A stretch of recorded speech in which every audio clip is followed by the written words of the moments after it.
Bismillahirrahmanirrahim. Hamidanillah tabaraka wa ta'ala wa musalliyan ala Rasulillah sallallahu alaihi wasallam wa ala alihi wa ashabihi ajmain amma ba'd. Para ummahat dan solihat yang insyaallah penuh dengan kemuliaan Allah Subhanahu wa taala, uhayyikum bitahiyatil ahlil jannah wa dinas salam. Assalamualaikum warahmatullahi wabarakatuh. Para bunda dan para solihat yang insya Allah penuh dengan kemuliaan Allah Subhanahu wa ta'ala, khususnya dari para bunda Majelis Talim Al-Masyirah yang insya Allah penuh dengan lapis-lapis karunia anugerah dari Allah Subhanahu wa ta'ala. Menjadi sebuah keniscayaan semoga lisan ini mengucapkan kalimat syukur, tanda kita benar-benar menikmati dari karunia yang telah Allah limpahkan, dari anugerah yang telah Allah rezekikan kepada kita. Karena hakikatnya lisan ini diminta untuk melakukan hal-hal yang sifatnya kebaikan. Maka para ummahat yang insya Allah dimulakan oleh Allah Subhanahu wa ta'ala, pada kesempatan kali ini kita membincangkan terkait dengan pemanfaatan potensi terbaik, potensi yang memiliki nilai terbesar dan kekuatan yang luar biasa yang dimiliki oleh seorang bunda. Potensi itu bernama adalah lisan. Para ummahat dan para solihat, sering kita mendapati sebuah peristiwa ataupun momentum antara seorang ibu dengan seorang anaknya. Saat anaknya itu kemudian lari, kemudian sang ibu menasehati, "Nak, jangan lari, hati-hati." Apa yang terjadi? Kalimat ini ternyata tidak titik, tapi kemudian masih ada lanjutannya, masih koma di situ. Apa lanjut ibu itu berucap? Hati-hati, jangan cepat-cepat larinya, nanti jatuh. Nanti jatuh. Nah, apa yang terjadi kemudian? Nah, syahdan, anak itu kemudian terjatuh. Menangislah anak itu, kesakitanlah anak itu. Lalu ibunya pun mendatangi dan kemudian berucap, "Kan apa sudah mama bilang? Jangan lari-lari, jangan cepet-cepet. Nah kan, sekarang jatuh, sakit kan?" Disinilah kata-kata seorang ibu memiliki potensi memberikan dampak kepada putra. Baik dampaknya bisa positif ataukah dampaknya bisa negatif.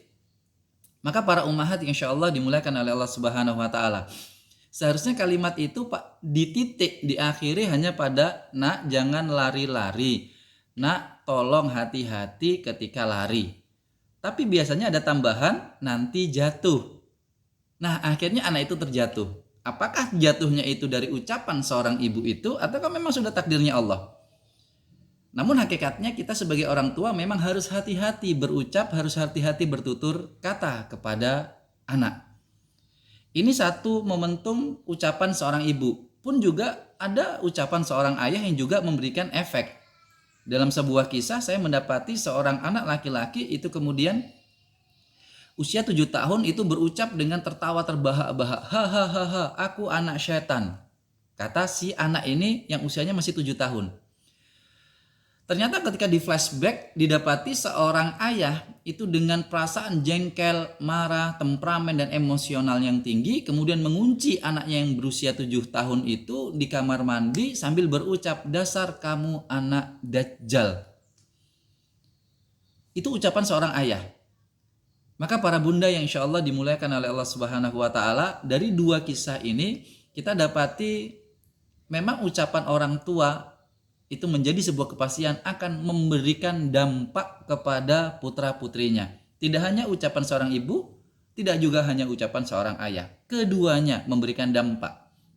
Apakah bisa menjadi sesuatu yang positif, ataukah kemudian menjadi sesuatu yang negatif. Maka disinilah seorang orang tua, khususnya para bunda, itu kemudian benar-benar mencoba memanfaatkan, memfungsikan, menggunakan lisan ini untuk sebuah kebaikan. Maka para ummahat dan para solihat yang insya Allah penuh dengan kemuliaan Allah Subhanahu wa ta'ala, pada sharing kali ini izin saya sampaikan dengan sebuah tema, yaitu bunda, bingkisan itu bernama lisan. Mengapa seperti ini? Pada surat yang ke-50, surat Qaf, ayat yang ke-18, di situ ada diksi yang menarik. Ma yalfidhu min qaulin. Tidaklah kemudian menjadi sesuatu yang terucap dari lisan seorang hamba kecuali nanti akan dicatat kebaikan dan keburukannya. Menjadi pertanyaan adalah kenapa bukan perbuatan di situ? Kenapa bukan amal, tapi adalah qaul, lisan, ucapan. Kenapa? Karena kalau perbuatan kita mudah untuk mengingatnya. Karena perbuatan sesuatu yang mudah ternilai. Tapi kalau lisan itu ada sesuatu yang mudah terlupakan. Lisan sesuatu yang mudah terucapkan. Maka di sini Allah ingin memberikan sebuah penegas. Lisan saja itu akan tercatat. Pun juga dengan perbuatan-perbuatan lainnya. Kenapa? Karena kalau lisan itu jarang orang menggunakannya dengan cara memplanningkan. Tapi kalau perbuatan banyaklah perencanaan, planning sebelum kita mau melakukan sesuatu. Tapi kalau lisan kita tidak biasa memikirkan sebelum kita berucap. Maka ayat ini memberikan penegas bagi kita, hati-hati dengan penggunaan lisan. Maka para ummahat dan para solihat yang insya Allah dimulakan oleh Allah Subhanahu wa Ta'ala, sebenarnya lisan menjadi karunia kekuatan yang luar biasa dimiliki seorang bunda. Saya memiliki 3 alasan kenapa seorang bunda harus benar-benar memanfaatkan, memfungsikan, menggunakan lisannya dengan baik, khususnya dalam tutur kata kepada putra-putrinya. Kenapa ini menjadi kekuatan yang besar? Satu alasan yang pertama adalah karena bunda adalah perempuan. Pasti ya bunda ya, bunda adalah perempuan. Di mana perempuan secara ilmiahnya itu ternyata memiliki kemampuan linguistik melebihi laki-laki, ya. Dan ini sangat ilmiah sekali. Bahkan dalam neo parenting disampaikan setiap harinya seorang perempuan itu akan bertutur kata dengan jumlah kosakata di atas 20.000 kata per hari. Sedangkan para pria itu hanya pada angka kisaran 10.000 ke bawah. Nah, karena perempuan lebih suka bertutur kata ya. Ya kalau bahasa mudahnya itu cerewet gitu ya bunda ya, CEREWET gitu. Maka ini menjadi kelebihan khusus yang dimiliki seorang bunda, khususnya perempuan. Sehingga di wilayah inilah kekuatan itu dimiliki para bunda. Maka tidak salah dengan CEREWET bunda, tidak salah. Kenapa? Karena secara interaksinya memang bunda lebih banyak berinteraksi dengan putra-putrinya. Bunda lebih banyak kemudian berkomunikasi. Bunda lebih banyak kemudian membincangkan dengan putra-putrinya terkait dengan aktivitas keseharian. Kenapa? Ya karena bunda memang dari awal sudah berinteraksi. Bahkan sebelum putra-putrinya pun lahir. Bagaimana kemudian kehamilan 9 bulan 10 hari kisarannya. Belum lagi kemudian ketika menyusui 2 tahun. Masya Allah, ini interaksi yang panjang diawali oleh bunda dengan putra-putrinya. Yang tidak dimiliki oleh wilayah-wilayah pria ataupun para ayah. Itu yang pertama, kemampuan linguistik menjadi potensi terbesar yang dimiliki oleh bunda. Yang kedua adalah status bunda itu sendiri, seorang ibu. Yang ucap insan mulia sallallahu alaihi wasallam menyampaikan umuka 3 kali Rasulullah memberikan sebuah keutamaan seorang ibu dibandingkan seorang ayah. Saat ada seorang bersahabat yang bertanya kepada Rasulullah, siapakah yang aku muliakan terlebih dahulu? Mengapa kok seorang ibu menjadi keutamaannya itu 3 kali diucapkan terlebih dahulu daripada seorang bapak? Karena memang ibu memiliki 3 fase yang tidak dimiliki oleh seorang ayah. Fase yang pertama adalah kehamilan. Fase yang kedua tadi adalah ketika menyusui. Dan fase berikutnya itu adalah ketika mulai adanya pendidikan. Jadi ibu memiliki atau bunda memiliki keutamaan lebih daripada ayah di sini. Khususnya pada sisi interaksi yang sering dan lebih intens dengan putra-putrinya. Dan yang ketiga adalah status anak. Ya, kenapa? Karena anak menjadi investasi yang terbesar bagi kehidupan di dunia dan akhirat, khususnya bagi orang tua. Ketika segala sesuatu amal ibadah sudah selesai, maka hakikatnya ada satu amal yang begitu kita harapkan terus mengalir, yaitu adalah doanya seorang anak. Maka anak menjadi investasi, dan investasi ini sering berinteraksi dengan seorang bunda, bukan dengan seorang ayah.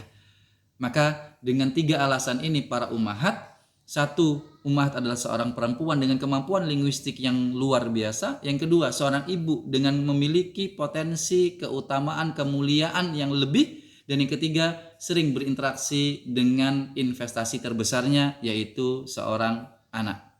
Oleh karenanya para ummahat yang insya Allah dimuliakan oleh Allah Subhanahu wa Ta'ala, mari kita mencoba menggunakan lisan ini dengan sebaik-baiknya.